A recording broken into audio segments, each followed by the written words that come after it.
हाय दोस्तों। पिछले कुछ वीडियोस के अंदर हमने सिंक्रोनस मशीन का बेसिक कवर किया है, जिसके अंदर कि मैंने आपको सिंक्रोनस मशीन का एप्लीकेशन बताया है, बेसिक कंस्ट्रक्शन के बारे में बताया और कंस्ट्रक्शन में भी स्पेसिफिकली हमने बात की है सिर्फ और सिर्फ अभी तक स्टेटर की। और स्टेटर के अंदर भी मैंने आपको एक्सप्लेन किया है कि किस तरह से रोटेटिंग मैग्नेटिक फील्ड जनरेट होती है, 3 फेजेस के अंदर क्या होता है और 2 फेजेस के अंदर क्या होता है। और उसके अंदर हमने दो तरह से देखा है, कंसेप्चुअली और यूजिंग डबल रिवॉल्विंग फील्ड। तो अब हम सिंक्रोनस मशीन के सेकंड एस्पेक्ट के बारे में बात करेंगे, जो कि होता है रोटर कंस्ट्रक्शन। ठीक है, अभी तक हम बात कर रहे थे स्टेटर की, अब मैं बात करूंगा रोटर की। अब देखो, हमने ये चीज पहले ही कवर किया था कि सिंक्रोनस मशीन के अंदर आर्मेचर वाइंडिंग स्टेटर पे रखी जाती है और फील्ड वाइंडिंग रोटर पे रखी जाती है। तो रोटर पे हम लोग क्या लगाते हैं, डीसी फील्ड वाइंडिंग लगाते हैं, जिसका काम है कि मैग्नेटिक फील्ड बनाना। और उस मैग्नेटिक फील्ड की मदद से हम लोग क्या करेंगे, उससे हम लोग ईएमएफ इंड्यूस कराएंगे आर्मेचर वाइंडिंग में या फिर स्टेटर वाइंडिंग के अंदर। अब देखो, जो हमने स्टेटर कंस्ट्रक्शन पढ़ा है वो सिंक्रोनस और इंडक्शन के अंदर कॉमन रहता है। स्टेटर कंस्ट्रक्शन में कोई चेंज नहीं आता, यानी जो भी हमने रिवॉल्विंग मैग्नेटिक फील्ड या रोटेटिंग मैग्नेटिक फील्ड के बारे में बात की है, that is also applicable for induction machine. लेकिन सिंक्रोनस और इंडक्शन के अंदर जो चेंज आ जाता है, that is in rotor construction. तो अब से हम जो भी बात करेंगे रोटर के बारे में, that will be specifically for the case of synchronous machine, it won't be applicable to induction machine. अब सिंक्रोनस मशीन के अंदर दो तरह के रोटर पढ़े जाते हैं, एक होता है सेलिएंट पोल और दूसरा होता है सिलेंड्रिकल रोटर। सिलेंड्रिकल रोटर को एक और नाम से भी जानते हैं, नॉन सेलिएंट पोल। तो तुम कह सकते हो एक सेलिएंट पोल और एक नॉन सेलिएंट पोल। अब क्या होता है देखो, सबसे पहले मैं बात करूंगा सेलिएंट पोल रोटर की। सेलिएंट पोल रोटर, अब देखो सेलिएंट का यहां पे मतलब होता है प्रोजेक्टिंग। प्रोजेक्टिंग माने बाहर निकला हुआ। तो जिसके पोल अलग से बाहर आ रहे हो, जिसके पोल अलग से प्रोजेक्ट हो रहे हो, they will be called as salient pole. तो इसको ये भी बोल सकते हो, it is also called as projecting pole rotor. Projecting का मतलब क्लियर है ना, बाहर निकलेंगे अलग से poles, that will be called as projecting pole. अब देखो, जो डायग्राम मैं बनाऊंगा उसमें मैं स्टेटर के अंदर वाइंडिंग नहीं दिखाऊंगा, वो हम लोग ऑलरेडी कवर कर चुके हैं कि 3 फेज की वाइंडिंग आएगी, 120 डिग्री पे तीनों वाइंडिंग्स प्लेस्ड होंगी और तीनों में जाने वाला करंट बैलेंस्ड होगा, 120 डिग्रीज पे होगा, जिससे कि एक रोटेटिंग मैग्नेटिक फील्ड जनरेट होगी। ये सब अब मैं बात नहीं करूंगा, मैं स्पेसिफिकली किसकी बात करूंगा, रोटर की। तो देखो, स्टेटर को बस मैं एक सिलेंडर बना देता हूं।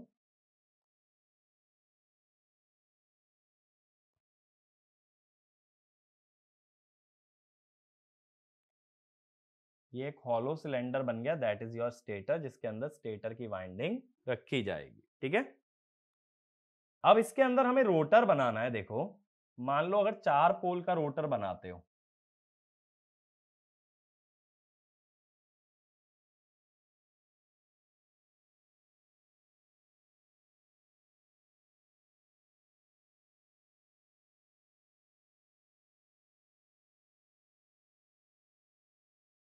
तो हम क्या करते हैं,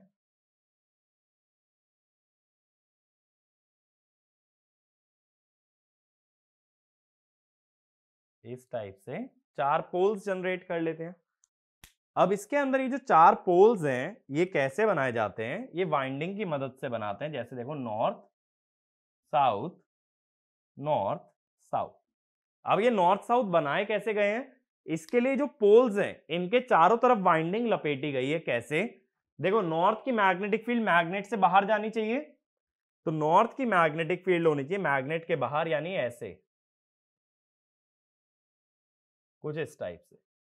अगर मैग्नेट के बाहर होगी तो करंट कैसे जाएगा, राइट से अंदर और लेफ्ट से बाहर। तो यहां पे क्रॉस और यहां पे dot.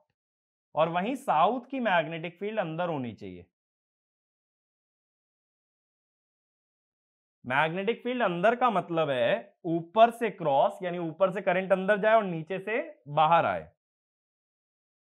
Cross dot, same way में डॉट क्रॉस और क्रॉस डॉट।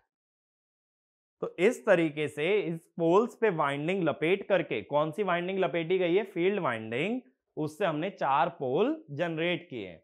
और इसके अंदर ये देख सकते हो कि पोल्स अलग अलग आइडेंटिफाई किए जा सकते हैं, बाहर निकले हुए हैं। That is called as a salient pole rotor और प्रोजेक्टिंग पोल रोटर। अब देखो डीसी मशीन में भी हमने 2 एक्सिस पढ़ी थी, एक डी एक्सिस और एक क्वाड्रेचर एक्सिस। क्वाड्रेचर एक्सिस क्या थी? जो डी एक्सिस से कितने एंगल पे होती है? At 90 degree electrical.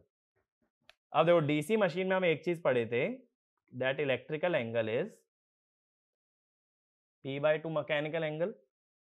तो इलेक्ट्रिकल में अगर 90 डिग्री चाहिए, यहां 4 पोल हैं, तो मैकेनिकल में कितना एंगल बना? 45। तो मैं क्या कहता हूं कि जो पोल वाली एक्सिस है, ये हमने पढ़ा था, जो पोल वाली एक्सिस होती है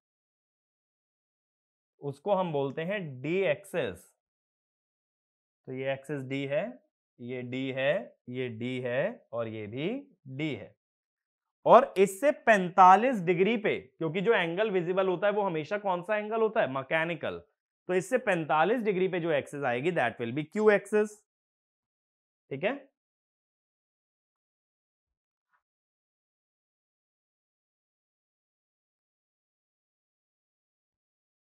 तो ये वाली एक्सिस क्या हो गई हमारी? क्यू, क्यू, क्यू और ये क्यू।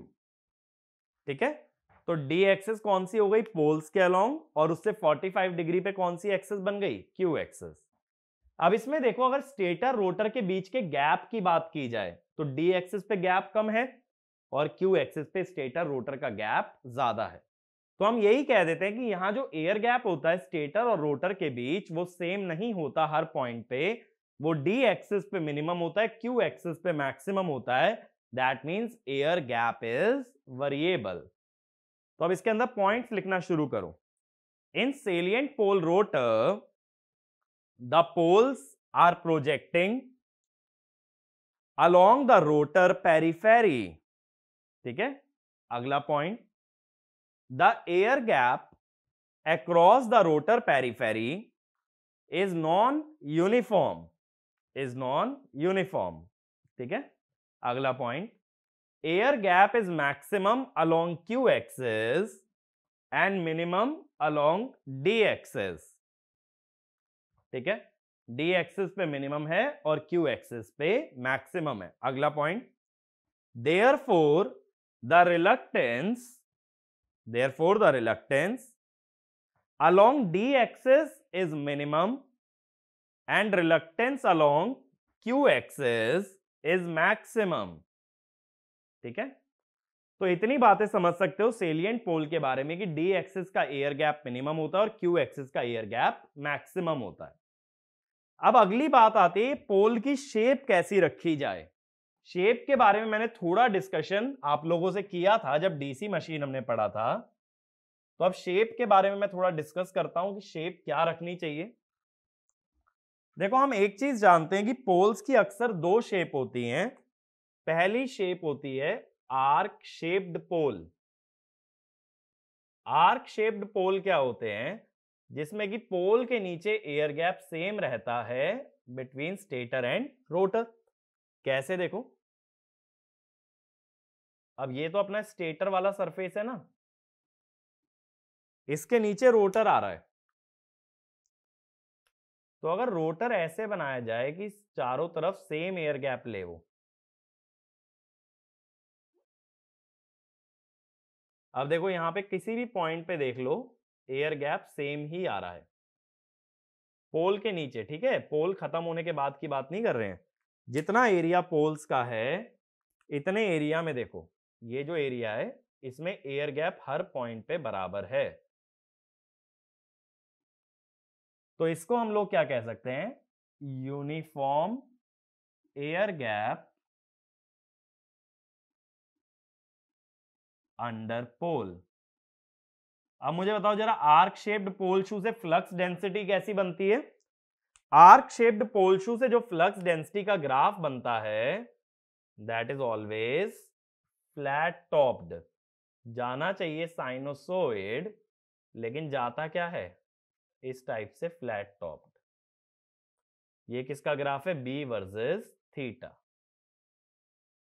अब फ्लैट टॉप्ड में दिक्कत क्या होती है, फ्लैट टॉप्ड में दिक्कत ये होती है, मैंने तुम्हें डीसी मशीन में एक प्रिंसिपल बोला था कि जो बी का ग्राफ थीटा के अगेंस्ट आता है वही सेम ग्राफ ईएमएफ का आता है ओमेगा टी के अगेंस्ट।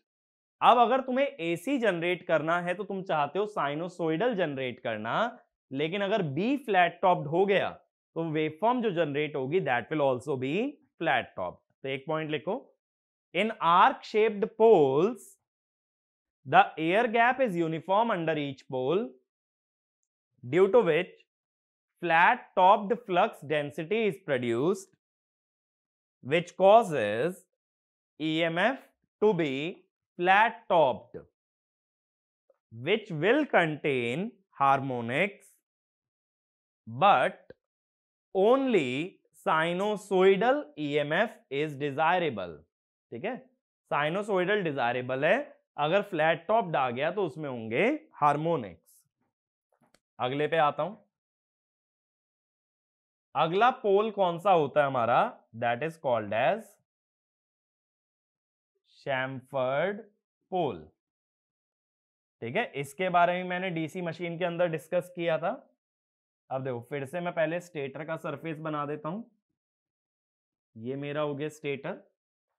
अब जो रोटर का पोल है वो कैसा होगा, वो कुछ ऐसा होगा कि सेंटर पे एयर गैप मिनिमम रहे और एजेस पे एयर गैप ज्यादा रहे। ठीक है, दिख रहा है ना, ये एजेस वाला एयर गैप है, जी माने एयर गैप, और ये सेंटर वाला एयर गैप है। तो सेंटर पे एयर गैप कम रहे, एजेस पे एयर गैप ज्यादा रहे। इससे हम क्या बोलते हैं, जो हमारी फ्लक्स डेंसिटी का ग्राफ बनता है, अगर एक पोल के नीचे देखोगे that will B sinusoidal. Maximum flux density कहां मिलेगी, सेंटर पे, और मिनिमम कहां मिलेगी, एजेस पे। क्योंकि भाई जहां एयर गैप कम होगा वहां रिलक्टेंस कम होगी, रिलक्टेंस कम होगी तो वहां फ्लक्स ज्यादा होगा, फ्लक्स ज्यादा होगा तो फ्लक्स डेंसिटी भी ज्यादा होगी। ठीक है, तो इसमें लिखना, in chamfered poles the air gap is minimum at the center, the air gap is minimum at the center of the pole and it increases towards the edges, and it increases towards the edges। ठीक है, अब air gap का variation कैसा होना चाहिए, अगर centre के हिसाब से देखें, अगर इसको एक्सिस मानो तो ये ग्राफ कॉस का है, अगर एक्सिस यहां से लोगे तो साइन का ग्राफ है, बीच में से लोगे तो क्या है, कॉस। तो अगर ये बी की एक्सिस है, इसके दोनों तरफ ग्राफ है कॉस का, तो मैं ये कहूंगा B is proportional to cos theta, phi is proportional to cos theta. Phi होता है MMF by reluctance, F by S भी लिख सकते हो रिलक्टेंस को। तो reluctance is proportional to 1 by cos theta. Reluctance होती है क्या, g by mu A, air gap by permeability into area of cross section. तो air gap is proportional to 1 by cos theta. तो हम ये कहते हैं कि air gap 1 by cos theta की तरह अगर वेरी करेगा तब हमारा फ्लक्स परफेक्टली साइनोसोइडल आएगा, या फ्लक्स डेंसिटी परफेक्टली साइनोसोइडल आएगी। तो अब हमें यहां से क्या समझ आया, अगर साइनोसोइडल फ्लक्स डेंसिटी चाहिए, और क्यों चाहिए, ताकि ईएमएफ भी कैसा बने, साइनोसोइडल, उसके लिए पोल यूज करना पड़ता है शैम्फर्ड। और हमने डीसी मशीन में बोला था कि पोल प्रेफरेबल कौन सा है, आर्क शेप्ड, ताकि फ्लैट टॉप्ड फ्लक्स डेंसिटी आए और इससे ईएमएफ भी कैसा बने, फ्लैट टॉप। तो डीसी मशीन में आर्क शेप्ड पोल यूज किया जाता है और एसी मशीन में शैम्फर्ड। बट डीसी मशीन में कभी कभी शैम्फर्ड पोल यूज करते हैं in order to reduce armature reaction. तो डीसी मशीन में भी शैम्फर्ड लगा सकते हो, बट उसका रीजन अलग होता है। ये मेरी बात क्लियर हुई, ये दोनों तरह के पोल क्लियर हैं। अब देखो इसमें क्या होता है कि इसमें जो पोल्स हैं, कुछ एरिया में पोल है और कुछ एरिया एकदम खाली है। ऐसा होने की वजह से इसका जो वेट होता है वो अनइवन होता है, कहीं पे वेट ज्यादा तो कहीं पे वेट कम। इसीलिए इसको बहुत ज्यादा हाई स्पीड पे नहीं घुमा सकते, क्योंकि इसमें जो सेंट्रीफ्यूगल फोर्स बनेगा वो भी नॉन यूनिफॉर्म होगा, और सेंट्रीफ्यूगल फोर्स अगर नॉन यूनिफॉर्म हो गया तो इसका मोशन स्मूथ नहीं रहेगा। अगर स्मूथ मोशन चाहते हो तो it should be rotated at low speed. तो इसमें लिखना due to projecting poles the weight is non uniformly distributed, due to which large centrifugal forces are generated which are non-uniform and can damage the rotor. So we need to rotate the rotor at relatively low speed to prevent mechanical unbalancing. ठीक है, to prevent mechanical unbalancing, वरना ये rotor mechanically unbalance होने की वजह से damage हो सकता है। तो नेक्स्ट पॉइंट लिखना, the speed generally varies from 50 RPM to 1000 RPM. 50 RPM से 1000 आरपीएम तक इसकी स्पीड वेरी की जाती है। अब 50 आरपीएम से 1000 आरपीएम का मतलब कितने पोल बनेंगे? देखो, ये ध्यान रखो कि सिंक्रोनस मशीन को सिंक्रोनस क्यों कहते हैं? क्योंकि इसका रोटर ns से घूमता है। हमने ये तो प्रूफ किया था कि मैग्नेटिक फील्ड ns से घूमती है, बट इसको सिंक्रोनस कहते ही इसलिए कि इसका रोटर भी कितने से घूमता है? ns से। अगर देखो 50 आरपीएम लेके चलोगे, फ्रीक्वेंसी 50 हर्ट्ज और पोल्स निकालने हैं, तो पोल्स आएंगे 120। 1000 आरपीएम अगर लेके चलोगे तो यहां से पोल्स आएंगे 6। इसका मतलब है पोल्स वेरी कर सकते हैं 6 से लेके 120 तक। तो इसके अंदर लार्ज नंबर ऑफ पोल्स का यूज किया जाता है in case of salient pole. तो इसमें लिखना, a salient pole rotor contains large number of poles that can vary between 6 to 120। 6 से लेके 120 तक कितने भी पोल यूज किए जा सकते हैं। अगला point, these rotors are employed in hydro electric power plant, so such generators are also called as hydel generator.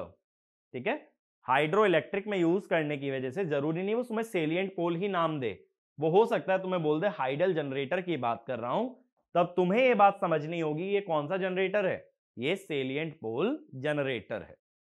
अगला point, these rotors have large diameter due to large number of poles and less axial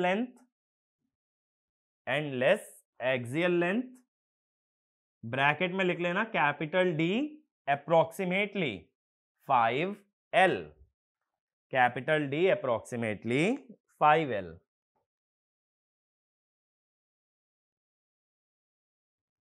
ठीक है, अब इसका मतलब क्या है ना, देखो ये जो स्ट्रक्चर है ये 3 डायमेंशनल है, मैंने सिर्फ तुम्हें 2D दिखाया है। ये स्ट्रक्चर ऐसे बाहर की तरफ निकला हुआ है क्योंकि ये मशीन सिलेंडर है ना, सिलेंडर ऐसे बाहर की तरफ प्रोजेक्ट कर रहा होगा, ऐसे ही रोटर भी बाहर की तरफ प्रोजेक्ट करेगा। तो कहने का मतलब है जो इसका डायमीटर है, ये जो इसका डायमीटर बन रहा है ये काफी ज्यादा इसकी लेंथ से, लेंथ जो तुम्हारी तरफ आ रही है, तुम्हारी तरफ जो लेंथ आ रही है वो बहुत कम है और ये चौड़ा बहुत ज्यादा है। इसका मतलब ये स्ट्रक्चर कैसा होगा, इसकी थिकनेस कम होगी और इसका चौड़ाई जो होगी वो काफी ज्यादा होगी। ठीक है, चौड़ाई ज्यादा क्यों रखनी पड़ती है? क्योंकि इस पे ज्यादा नंबर ऑफ पोल्स कंस्ट्रक्ट किए जाते हैं। ये मेरी बात क्लियर हुई? अब हम ये बोलते हैं कि किसी भी सिंक्रोनस मशीन का पावर आउटपुट जो होता है that is proportional to volume of rotor. Cylinder की वॉल्यूम क्या होती है? Pi D square capital L, L माने हाइट जो है सिलेंडर की। ठीक है, तो डी स्क्वायर इंटू एल, तो power output is proportional to D square into L. मेरी बात समझ आई? इसका डायमीटर लार्ज रहेगा, इसकी एक्सियल लेंथ हमेशा कम रहेगी, यानी इससे बनने वाला सिंक्रोनस जनरेटर का साइज भी ज्यादा होगा क्योंकि इसका डायमीटर ज्यादा है। तो अगला पॉइंट लिखना, for larger rotor diameter the stator diameter should also be large, the stator diameter should also be large, so more number of slots can be constructed on the stator, more number of slots can be constructed on the stator, and hence more number of turns can be used, so we can reduce length of each conductor. अब इस बात का मतलब समझना, किसी भी एक conductor में कितना ईएमएफ इंड्यूस होता है, दैट इज BLV। एक कॉइल में कितने टर्न्स होते हैं, N टर्न्स या T टर्न्स कह लो। तो कंडक्टर कितने होते हैं, एक टर्न में हमेशा 2 कंडक्टर होते हैं, डीसी मशीन में देखा था। अब एक चीज सोचो, अगर ये स्टेटर में बहुत बड़ा बना रहा हूं, चारों तरफ स्लॉट रहेंगे, चारों तरफ जब स्लॉट आने वाले हैं तो बड़े स्टेटर में ज्यादा स्लॉट आ सकते हैं और ज्यादा स्लॉट में ज्यादा टर्न्स आ सकते हैं। तो टर्न्स अगर बढ़ा रहे हो तो लेंथ ऑफ कंडक्टर कम रख सकते हो, यानी कंडक्टर की जो लेंथ होती है ना वो ऐसे होती है तुम्हारी डायरेक्शन में। अभी मैंने बोला कि रोटर का जो थिकनेस है वो कम है, तो स्टेटर का भी थिकनेस कम रखो, यानी कंडक्टर की लेंथ कम रखो और टर्न्स ज्यादा रखो, तब भी सेम ईएमएफ मिल सकता है। बात मेरी कुछ समझे, दोबारा समझाता हूं। ईएमएफ 2 चीजों पे डिपेंड करता है, कंडक्टर की लेंथ और नंबर ऑफ टर्न्स। जब रोटर बड़ा बनाना है तो रोटर के बाहर का जो स्ट्रक्चर है स्टेटर, वो भी बड़ा बनेगा।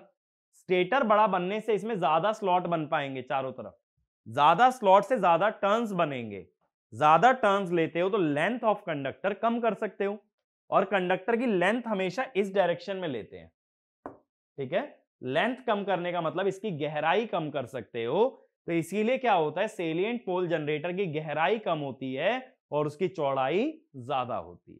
बात मेरी कुछ समझे, ये इसकी जनरल कंस्ट्रक्शन का फीचर है, ठीक है ना। ये सारी बातें समझ आई। तो अगले रोटर पे चलते हैं, इसका एप्लीकेशन लिख लेना भले ही, application hydro electric power plant और दूसरा डीजल पावर प्लांट। डीजल और हाइड्रो इलेक्ट्रिक दोनों में सिंक्रोनस जनरेटर यूज हो सकता है। डीजल पावर प्लांट में क्या होता है ना, एक इंजन लगा रहता है, इंजन जब डीजल को बर्न करता है तो वो पावर जनरेट करता है, और वो इंजन तुम्हारा प्राइम मूवर की तरह काम करता है, तो इसीलिए उसे बोल देते हैं इंजन ड्रिवन ऑल्टरनेटर। अगर ऑल्टरनेटर का शाफ्ट एक इंजन घुमा रहा है तो इंजन ड्रिवन होगा, और उसी को डीजल पावर प्लांट कहते हैं। अगला रोटर लिखना, सिलेंड्रिकल रोटर और नॉन सेलिएंट पोल रोटर। दूसरा होता है सिलेंड्रिकल रोटर या नॉन सेलिएंट पोल। अब इसमें एक पॉइंट लिख लो पहले ही, generally 2/3 of the rotor periphery, 2/3 of the rotor periphery is slotted to accommodate field winding, and 1/3 of the space is left for formation of pole। अब देखो ये कैसे, सिर्फ रोटर मैं बना रहा हूं, स्टेटर वगैरह हटाओ, सिर्फ रोटर बना रहे हैं। सिलेंड्रिकल रोटर जो होता है ना, चलो स्टेटर भी बना ही लो, एक सिलेंडर की फॉर्म में होता है,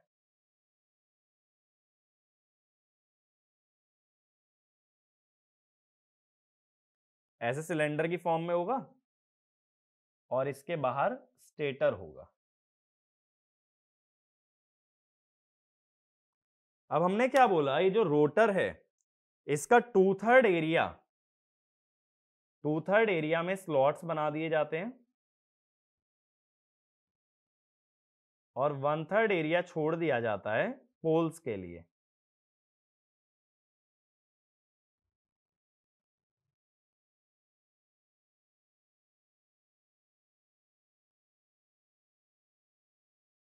देखो इस टाइप से स्लॉट बना लो,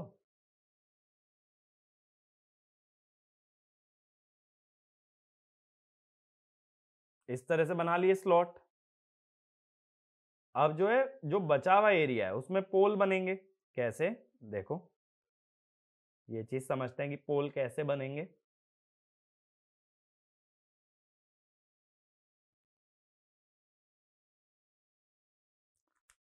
देखो, अगर पोल बनाने हैं तो पहले यहां वाइंडिंग प्लेस करोगे, तो हर स्लॉट में वाइंडिंग प्लेस कर दो।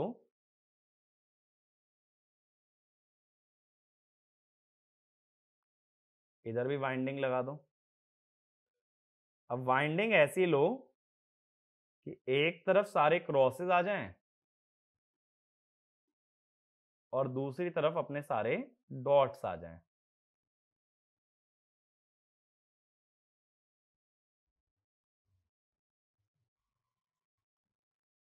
ठीक है, ये डॉट और क्रॉस आ गए।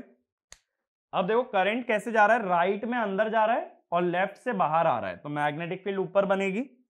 मैग्नेटिक फील्ड ऊपर बनने का मतलब है यहां नॉर्थ पोल आ जाएगा और यहां साउथ पोल, और मैग्नेटिक फील्ड ऐसे नॉर्थ से चल के घूम के साउथ में एंटर कर जाएगी।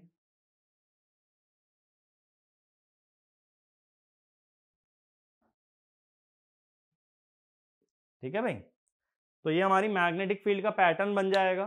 तो कहने का मतलब यही है कि जो 1/3 हिस्सा है ये छोड़ दो नॉर्थ और साउथ पोल के लिए, और बाकी में अपनी वाइंडिंग प्लेस कर दो डॉट और क्रॉस। ये बात क्लियर हुई?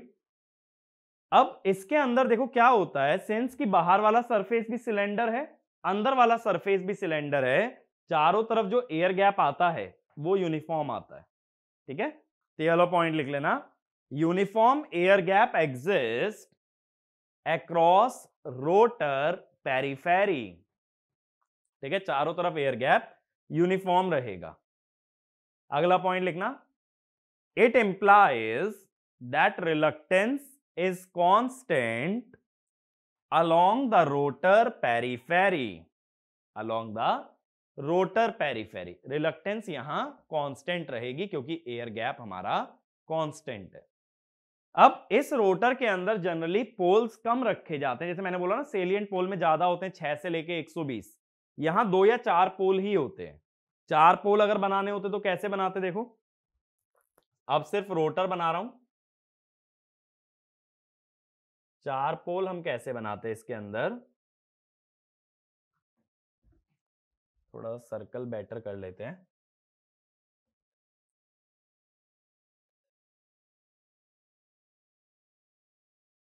अगर 4 पोल बनाने हैं तो कुछ कुछ एरिया में स्लॉट्स ले लो। ठीक है, फिर थोड़ा एरिया छोड़ के फिर स्लॉट्स ले लो, फिर थोड़ा एरिया छोड़ के फिर से स्लॉट्स ले लो, फिर थोड़ा एरिया छोड़ के फिर से स्लॉट्स ले लिए जाएं। अब देखो क्या करेंगे, इन स्लॉट्स के अंदर वाइंडिंग रखी जाएगी और जो एरिया तुमने खाली छोड़ा है मैग्नेटिक फील्ड उससे पास होगी, तो उसमें क्या बनेंगे, पोल। तो हमने बोला था 2/3 हिस्सा वाइंडिंग के लिए रखो और 1/3 हिस्सा पोल्स के लिए। जैसे मान लो कि ये क्रॉस है, फिर यहां पे डॉट ले आओ, फिर ये क्रॉस, फिर यहां पे डॉट। अब देखो डॉट की मैग्नेटिक फील्ड कैसे होती है, डॉट की मैग्नेटिक फील्ड होती है एंटी क्लॉकवाइज।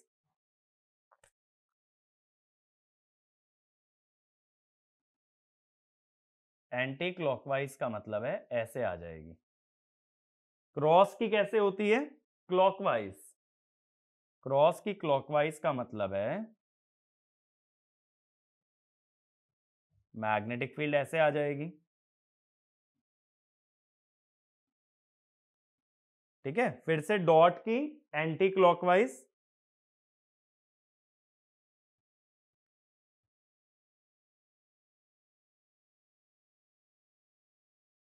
और क्रॉस की फिर से क्लॉकवाइज।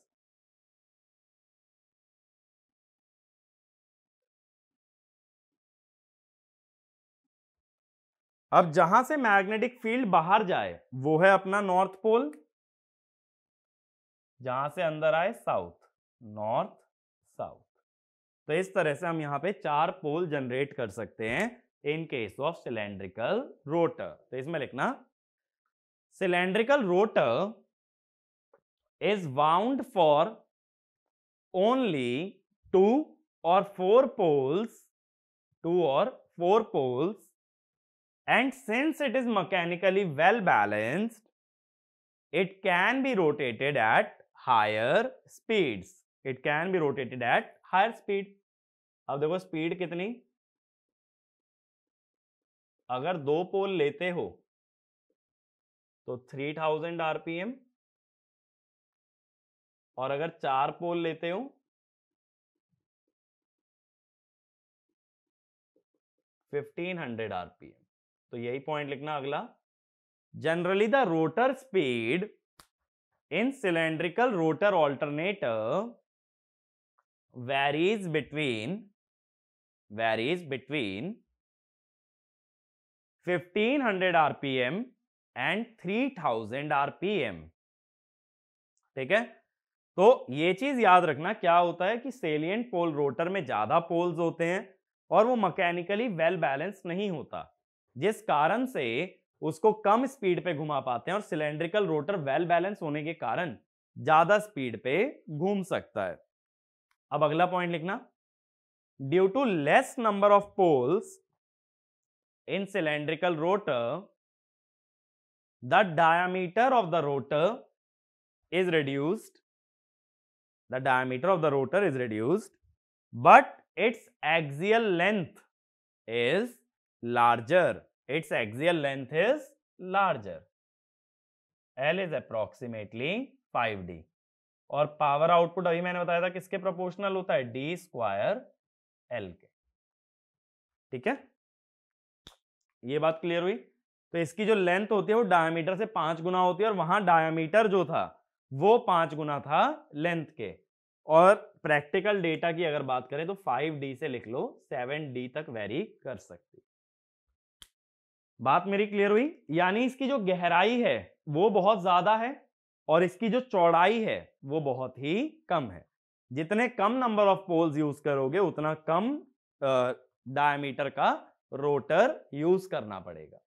ठीक है, अब ये तो बात हुई कंस्ट्रक्शन की। कंस्ट्रक्शन में एक पॉइंट और लिख लो, the rotor is made of solid steel forging, FORGING, forging of nickel, molybdenum, chromium to increase mechanical strength of the rotor. To increase mechanical strength of the rotor.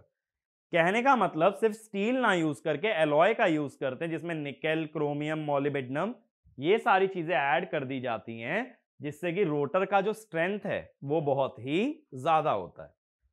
अब देखो क्या है कि हमें इसका यूज कहां करना है, इसका यूज हमें करना है एसी मशीन में या साइनोसॉइडल ईएमएफ जनरेट करने में।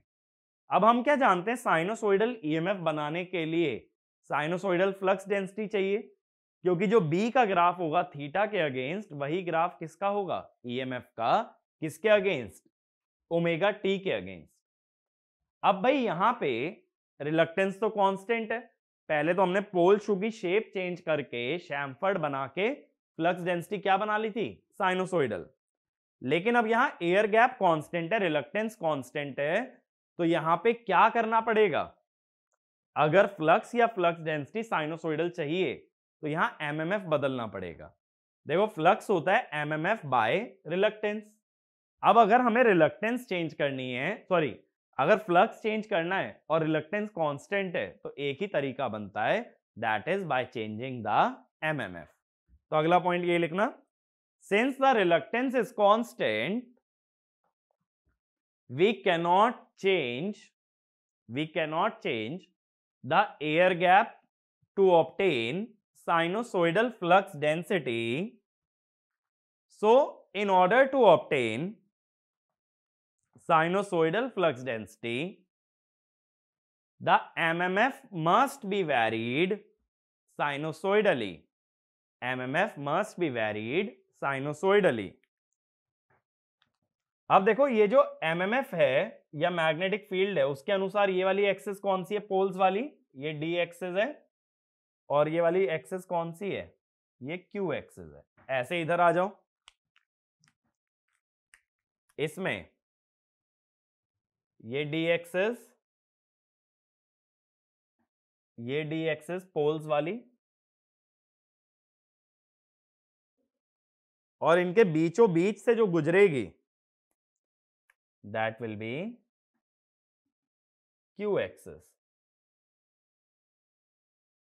अब मैंने क्या बोला है कि एमएमएफ हमें वेरी इस तरह से करना है कि तुम्हारी मैग्नेटिक फ्लक्स डेंसिटी क्या बन जाए, साइनसोइडल, या फ्लक्स क्या बन जाए, साइनसोइडल। तो हम ये जानते हैं कि flux is MMF by reluctance, reluctance is constant, तो F must vary sinusoidally with theta. अगर एफ थीटा के साथ साइनोसोइडली वेरी करता है तभी तुम्हारा फ्लक्स या फ्लक्स डेंसिटी थीटा के साथ साइनोसोइडली वेरी कर पाएगा। अब बात है ऐसा काम कैसे करें। अब फील्ड वाइंडिंग में देखो करंट तो एक ही होता है और वो करंट भी होता है डीसी। पहली बात ये समझो, सिंक्रोनस मशीन की फील्ड वाइंडिंग डीसी है तो फील्ड वाइंडिंग का जो करंट होगा वो साइनोसोइडल नहीं हो सकता, वो तो एक कांस्टेंट करंट है। लेकिन फिर भी एमएमएफ तुम्हें साइनोसोइडल चाहिए, किसके अगेंस्ट, थीटा के अगेंस्ट। एमएमएफ दो चीजों से बनता है, नंबर ऑफ टर्न्स और करंट से। अगर करंट फिक्स है तो क्या चेंज करना पड़ेगा, नंबर ऑफ टर्न्स। तो अगला पॉइंट ये लिखना, since the field winding of synchronous machine is excited by DC current, we need to change the number of turns across the rotor periphery in order to vary MMF of the field winding, MMF of the field winding। अब देखो maximum field कहां मिलनी चाहिए, D axis पे, और minimum field कहां मिलनी चाहिए, क्यू एक्सिस पे। ये बात क्लियर है। अगला पॉइंट ये लिखना, maximum flux density should be present along D axis and zero flux density should exist along Q axis, along Q axis. अब बात है डी एक्सिस पे मैग्नेटिक फील्ड कौन सी कॉइल बनाएगी। तो कोई भी मैग्नेटिक फील्ड अगर वर्टिकल है उसके लिए करंट कैसा होना चाहिए, हॉरिजॉन्टल। तो देखो ये वाली जो कॉइल है, ये कॉइल मैग्नेटिक फील्ड कैसे बनाएगी, देखो इधर से डॉट इधर से क्रॉस, ये बनाएगी वर्टिकली अपवर्ड्स। ठीक है। अब ये वाली कॉइल देखो, इसकी मैग्नेटिक फील्ड इसके परपेंडिकुलर बनेगी ऐसे। जो भी कोई कॉइल लोगे उसकी मैग्नेटिक फील्ड उसके परपेंडिकुलर ही आएगी। एक पॉइंट ये लिख लो, the magnetic field of a coil always lies perpendicular to the plane of the coil, to the plane of the coil. So the magnetic field along d axis is actually produced by the coil lying along q axis. Magnetic field along d axis is produced by the coil lying along d axis. और देखो इसको visualise करने का तरीका ऐसे है, अगर ये एक मेरी कॉइल है, ठीक है, करंट आगे से राइट जा रहा है पीछे से लेफ्ट, तो इसकी मैग्नेटिक फील्ड कैसे आएगी, अपवर्ड्स। तो मैं यही बोल रहा हूं कि जो भी कॉइल होती है वो खुद से परपेंडिकुलर मैग्नेटिक फील्ड बनाती है। यानी अगर मैग्नेटिक फील्ड तुम्हें डी में चाहिए तो एक कॉइल कहां होनी चाहिए, क्यू एक्सिस पे। अब मैंने ये बोला डी पे मैक्सिमम मैग्नेटिक फील्ड चाहिए और ये किससे बन रही है, क्यू एक्सिस वाली कॉइल से। तो मैं ये कहूंगा क्यू का जो एमएमएफ है वो मैक्सिमम हो। क्यों, क्योंकि मैग्नेटिक फील्ड एमएमएफ के प्रोपोर्शनल होती है।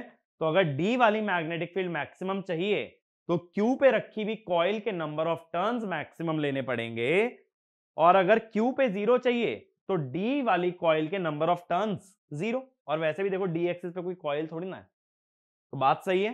क्यू एक्सिस पे अगर तुम्हें 0 मैग्नेटिक फील्ड चाहिए तो डी पे कोई कॉइल होनी ही नहीं चाहिए, क्योंकि जो भी कॉइल डी पे होगी उसकी मैग्नेटिक फील्ड किस पे लाई करेगी, क्यू पे। तो अगला पॉइंट ये लिखना, या चलो ये तो हम लोग लिख चुके हैं, तो अगला पॉइंट ये लिखो, for maximum magnetic field along d axis the number of turns in the coil along q axis should be maximum. The number of turns in the coil along q axis should be maximum, and for zero magnetic field along q axis the number of turns in the coil along d axis should be 0, which means there is no coil present at d axis, तो हम कहते हैं q axis पे turns ज्यादा रखो और d axis पे turns कम रखो। लेकिन देखो नंबर ऑफ टर्न्स तो एक डिस्क्रीट नंबर होता है, बात समझ रहे हो। नंबर ऑफ टर्न्स ऐसे हो सकते हैं 1 2 3 4 5 6, ऐसे थोड़ी हो सकते हैं 1.01 1.02। तो हम आइडियली ये चाहते हैं कि एमएमएफ ऐसे वेरी करे या मैग्नेटिक फील्ड ऐसे वेरी करे, बी वर्सेस थीटा, कहां पे 0 रहे, क्यू एक्सिस पे, और कहां पे मैक्सिमम रहे, डी एक्सिस पे। लेकिन ऐसे वेरी नहीं कर पाती क्योंकि नंबर ऑफ टर्न्स डिस्क्रीट होते हैं। तो ये स्टेप्ड वेवफॉर्म बनती है। तो साइनोसोइडल का बस अप्रोक्सीमेशन मिल सकता है, कभी भी एग्जैक्ट साइनोसोइड नहीं मिल पाएगा। तो एक ये वाला पॉइंट लिखना, since the number of turns are always discrete, we can increase the number of turns as natural number, and hence the flux density obtained cannot be smooth or sinusoidal, but it is a stepped waveform which is approximately sinusoidal, ठीक है। ये बात clear हुई, ठीक है ना। ये बहुत अच्छे से क्लियर है कि यहां पे जो तुम्हारी मैग्नेटिक फील्ड की वेवफॉर्म आती है वो साइनोसोइडल नहीं होती, क्या होती है, स्टेप्ड। और कोई पूछे स्टेप्ड क्यों होती है, क्योंकि हमें नंबर ऑफ टर्न्स साइनोसोइडली वेरी करने चाहिए थे, लेकिन since number of turns discrete है, तो नंबर ऑफ टर्न्स डिस्क्रीट होने के कारण हम उसे साइनोसोइडली वेरी नहीं कर पाते। तीसरी बात कि एमएमएफ वेरी होना चाहिए साइनोसोइडली, उसके लिए नंबर ऑफ टर्न्स साइनोसोइडली वेरी होने चाहिए, बट डी एक्सिस की मैग्नेटिक फील्ड कौन सी कॉइल बनाती है, क्यू एक्सिस, इसीलिए क्यू एक्सिस पे मैक्सिमम नंबर ऑफ टर्न्स लिए जाते हैं और डी एक्सिस पे 0 टर्न्स लेते हैं। और इसको हम ये भी कह देते हैं जो मैग्नेटिक फील्ड बनती है वो एमएमएफ से 90 डिग्री लैग करती है। कहने का मतलब ये हुआ जहां करंट ले रहे हो उससे 90 डिग्री पे क्या मिलेगी, मैग्नेटिक फील्ड। कभी भी जिस पॉइंट पे करंट है उसी पॉइंट की मैग्नेटिक फील्ड नहीं आती है, it is always perpendicular to the current और परपेंडिकुलर टू द कॉइल, ठीक है। एक पॉइंट और लिखो एप्लीकेशन करके, these rotors are used in high speed generator which are driven by steam turbine and are called as turbo generator और turbo alternator, ठीक है, टर्बो जनरेटर और टर्बो ऑल्टरनेटर। तो कभी भी अगर टर्बो जनरेटर वर्ड यूज हो तो समझ जाना सिलेंड्रिकल रोटर है, और हाइडल ऑल्टरनेटर या हाइडल जनरेटर वर्ड यूज हो तो समझ जाना सेलिएंट पोल है। सेलिएंट पोल में ज्यादा पोल्स कम स्पीड, सिलेंड्रिकल में कम पोल्स ज्यादा स्पीड। सेलिएंट पोल का डायमीटर ज्यादा लेंथ कम, सिलेंड्रिकल का डायमीटर कम लेंथ ज्यादा, ठीक है। तो ये सारी बातें क्लियर होनी चाहिए और बहुत ज्यादा इसके अंदर डिटेलिंग में जाने की जरूरत नहीं है, बहुत कम भी याद रखोगे तो भी चलेगा। मेजर पॉइंट जो एग्जाम पॉइंट ऑफ व्यू से याद होना चाहिए वो ये कि सिलेंड्रिकल रोटर में चारों तरफ एयर गैप बराबर आता है और सेलिएंट पोल में डी एक्सिस पे मिनिमम और क्यू एक्सिस पे मैक्सिमम। इसी वजह से जब हम इक्वेशंस पढ़ेंगे, जब हम एनालिसिस पढ़ेंगे, तो सिलेंड्रिकल और सेलिएंट पोल का एनालिसिस अलग अलग पढ़ा जाता है, क्योंकि दोनों के अंदर एयर गैप का डिफरेंस आ जाता है। ठीक है, वो सब बातें करेंगे जब हम सिंक्रोनस मशीन के एनालिसिस की बात करेंगे। ठीक है, तो अगले लेक्चर में हम बात करेंगे ईएमएफ के बारे में। कंस्ट्रक्शन वाला पार्ट मेजरली अपना यहीं तक होता है, बट अगले से हम लोग बात करेंगे कि ईएमएफ कैसे निकाला जाए सिंक्रोनस मशीन में। ठीक है, तो मिलते हैं नेक्स्ट वीडियो में। Thank you.